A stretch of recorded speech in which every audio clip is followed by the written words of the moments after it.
আপনি কি বিএ ও এম এর জন্য অনলাইনে বেস্ট কোচিং নিতে চান? বাংলা অনার্সে ভালো রেজাল্ট করতে চান? তাহলে আজই আসুন নম্বর 1 কোচিং সেন্টার প্রান্তিক গাইডে। আমাদের অভিজ্ঞ শিক্ষক ও লেখক রাজস্বী হালদার যত্ন সহকারে ক্লাস করান। হাই কোয়ালিটি নোটস ও 100% কমন সাজেশন। নমস্কার, প্রান্তিক গাইডে সবাইকে শুভেচ্ছা অভিনন্দন। প্রান্তিক গাইডের পক্ষ থেকে আজকের নিবেদন কলকাতা বিশ্ববিদ্যালয় BA 4th semester political science general CC4 GE4 পেপারের সাজেশান। 2024 সালে যারা 4th সেমিস্টার ফাইনাল এক্সাম দেবে তাদের জন্য CC4 GE4 পেপারের সাজেশানটা আমি দিয়ে দিচ্ছি। অবশ্যই সংগ্রহ করবে এবং প্রথম থেকে শেষ পর্যন্ত আমার কথাগুলো মনোযোগ দিয়ে শুনবে। পলিটিক্যাল সায়েন্স খুব ডিফিকাল্ট একটা সাবজেক্ট, তাই অবশ্যই তোমরা খুব ভালো করে পড়াশোনা করবে। আমি যে প্রশ্নগুলো দেবো শুধুমাত্র সেগুলোই ফলো করবে, এর বাইরে আর অতিরিক্ত কিছু করার দরকার নেই। প্রান্তিক গাইডের suggestion best quality number 1 suggestion. ভালো রেজাল্ট করতে গেলে অবশ্যই আমি যেগুলো দেবো শুধুমাত্র সেগুলোই ফলো করবে, বাইরে আর অতিরিক্ত কিছু করতে হবে না। প্রান্তিক গাইডের সাজেশান ফলো করলে অন্য কোনো সাজেশান ফলো করার প্রয়োজন পড়বে না, তাই অবশ্যই সঙ্গে থাকবে।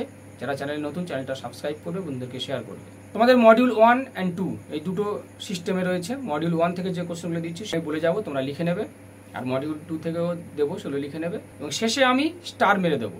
যেগুলো স্টার মারবো সেগুলো আগে ভালো করে খুব ভালো করে মুখস্থ করবে, তারপরে অন্যগুলো পড়বে। যারা শুধু 20 পেয়ে পাস করতে চাও তারা শুধুমাত্র স্টার মার্কস করা করে যাবে আর শর্ট কোশ্চেনগুলো করে যাবে, তাহলে অবশ্যই 20 হয়ে যাবে। আর যারা ভালো রেজাল্ট করতে চাও অবশ্যই তারা স্টার মার্কস করা আগে মুখস্থ করবে, একদম জলের মতো মুখস্থ করবে, তারপরে অন্যগুলো মুখস্থ করবে। তবে মুখস্থ করে লিখবে, যেটা সবার জন্য খুব গুরুত্বপূর্ণ। আমি সমস্ত ভিডিওতে বলি মুখস্থ করে কিন্তু লিখতে হবে। না লিখলে তাহলে কিন্তু নোটস ভুলে যাবে, তাহলে ওই উল্টোপাল্টা হিজিবিজি লিখে আসবে, মার্কস কম পাবে, ফেলও করে যেতে পারে। অবশ্যই নোটস মুখস্থ লিখতে হবে। লেখা প্র্যাকটিস থাকলে অবশ্যই দেখবে ভালো রেজাল্ট হবে, আর সমস্ত নোটস তখন মনে উঠবে পরীক্ষার খাতায় গিয়ে। অনেকগুলো সাবজেক্ট পড়তে হচ্ছে এবং সিলেবাসও খুব বড়, অবশ্যই তোমরা নোটস লেখা প্র্যাকটিস করবে। যদি লেখা প্র্যাকটিস থাকে তাহলে চিন্তার কোনো কারণ নেই।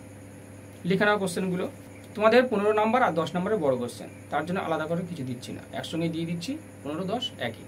তাহলে লিখে নাও। প্রথম প্রশ্ন, কেনেথ ওয়ালজের নয়া বাস্তববাদী তত্ত্বটি আলোচনা করো। কেনেথ ওয়ালজের নয়া বাস্তববাদী তত্ত্বটি আলোচনা করো। জে এ টিকনার আন্তর্জাতিক রাজনীতিতে কিভাবে নারীদের অংশগ্রহণের ন্যায্য দাবিকে পেশ করেন। জে এ টিকনার আন্তর্জাতিক রাজনীতিতে কিভাবে নারীদের অংশগ্রহণের ন্যায্য দাবিকে পেশ করেন। পরের প্রশ্ন, আন্তর্জাতিক সম্পর্কের পরিধি আলোচনা করো। আন্তর্জাতিক সম্পর্কের পরিধি আলোচনা করো। প্রথম ঠান্ডা যুদ্ধের বিভিন্ন পর্যায়গুলি আলোচনা করো। খুব ভালো প্রশ্ন, দামি প্রশ্ন। প্রথম ঠান্ডা যুদ্ধের বিভিন্ন পর্যায়গুলি আলোচনা করো। আন্তর্জাতিক সম্পর্কের আলোকে নয়া উদারবাদের গুরুত্ব আলোচনা করো। আন্তর্জাতিক সম্পর্কের আলোকে নয়া উদারবাদের গুরুত্ব আলোচনা করো। পরের প্রশ্ন, আন্তর্জাতিক সম্পর্ক বিশ্লেষণে মর্গানথাউয়ের তত্ত্ব আলোচনা করো। আন্তর্জাতিক সম্পর্ক বিশ্লেষণে মর্গানথাউয়ের তত্ত্ব আলোচনা করো। আন্তর্জাতিক সম্পর্কের ক্ষেত্রে নারীবাদী দৃষ্টিভঙ্গিটা করবে, ফেমিনিজমটা। আর বিশ্ব ব্যবস্থা সম্পর্কে ওয়ালারস্টাইনের তত্ত্বটি ব্যাখ্যা করো। বিশ্ব ব্যবস্থা সম্পর্কে ওয়ালারস্টাইনের তত্ত্বটি ব্যাখ্যা করো। আর আন্দ্রে গুন্ডারফানকের পরনির্ভরতাবাদী তত্ত্ব। এই কটা মোটামুটি করো। যদিও এরপর আমি লাস্ট মিনিট ফাইনাল সাজেশান দেবো। প্রান্তিক গাইডের সঙ্গে থাকো।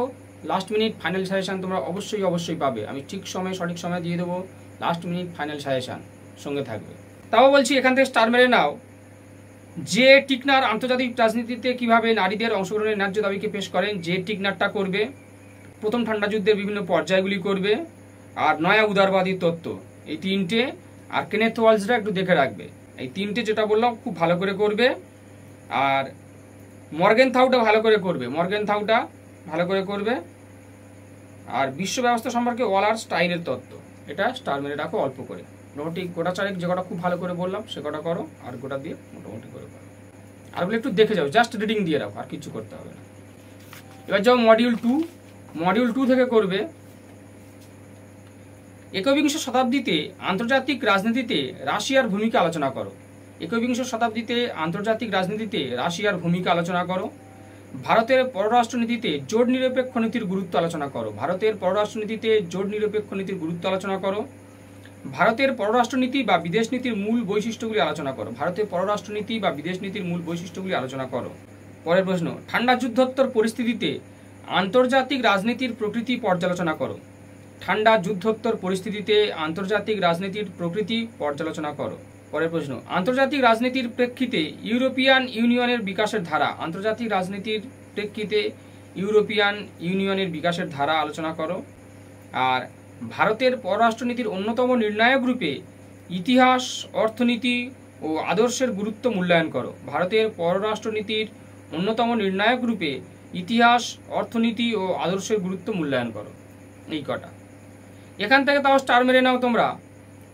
ভারতের পররাষ্ট্রনীতিতে জোট নিরপেক্ষ নীতির গুরুত্ব আর ভারতের পররাষ্ট্রনীতি বা বিদেশ নীতির মূল বৈশিষ্ট্য, সুপার সুপার বেশি বেশি স্টার মারো।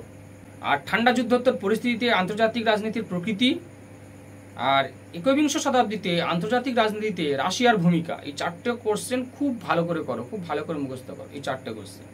আশা করছি এখান থেকে অবশ্যই তোমরা কমন পাবে। এই 4টে কোশ্চেন খুব ভালো করে করো, আর ওখান থেকে 4টে কোশ্চেন খুব ভালো করে করো।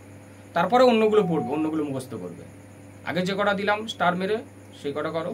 তাও বলছি এরপরে আমি তোমাদের জন্য নিয়ে আসবো last minute final suggestion. Prantik গাইডে last minute final suggestion super হবে, তোমরা জানো অবশ্যই, একদম হুবহু কমন পেয়ে যাবে, 100% কমন। তাই সঙ্গে থাকবে, লাস্ট মিনিট ফাইনাল সাজেশান অবশ্যই অবশ্যই পাবে। চ্যানেলটা সাবস্ক্রাইব করে রাখো, বন্ধুদেরকে শেয়ার করো।